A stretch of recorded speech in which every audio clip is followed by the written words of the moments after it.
Le Bénin s'est vu accorder cette année un quota de 2083 pèlerins pour le voyage sur les lieux saints, un chiffre en baisse comparé à celui de 2019. La principale cause, la Covid-19, cette pandémie ajoutée à la crise russo-ukrainienne, ont eu des répercussions sur les coûts.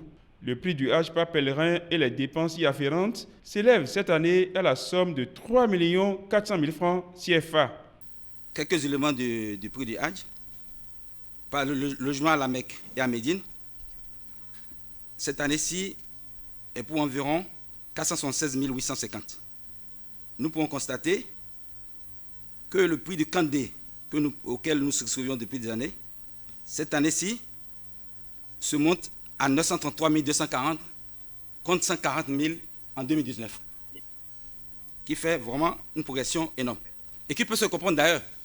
Là-bas, ils ont des tentes qui pouvaient contenir 40 personnes. Cette année-ci, compte tenu de la Covid 2019, les règles sanitaires imposent qu'il n'y a pas plus de 10 personnes par tente. Et quand vous voyez les éléments de coût, ce sont les mêmes frais qui sont engagés pour 40 personnes qui seront supportés ici maintenant par 10 personnes. Le second élément, c'est le billet d'avion qui est autour de 1 300 000.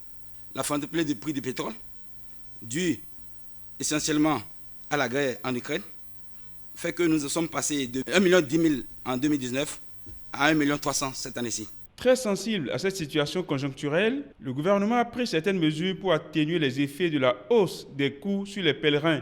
Le président a exonéré de TVA toutes les dépenses qui sont exécutables au Bénin.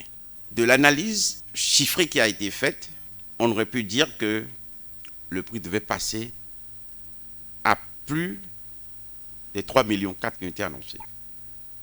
Mais des ajustements ont pu se faire et nous sommes arrivés pour cette année au prix de 3 400 000 francs. Comme vous avez constaté, partout ils pouvaient comprimer, partout ils pouvaient laisser passer, le président l'a fait.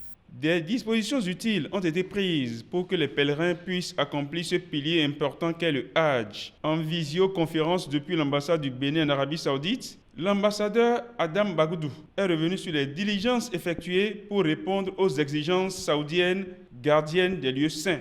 Cette rencontre d'échange s'est refermée sur des discussions menées avec les responsables des 27 sociétés agréées pour le voyage en Terre Sainte.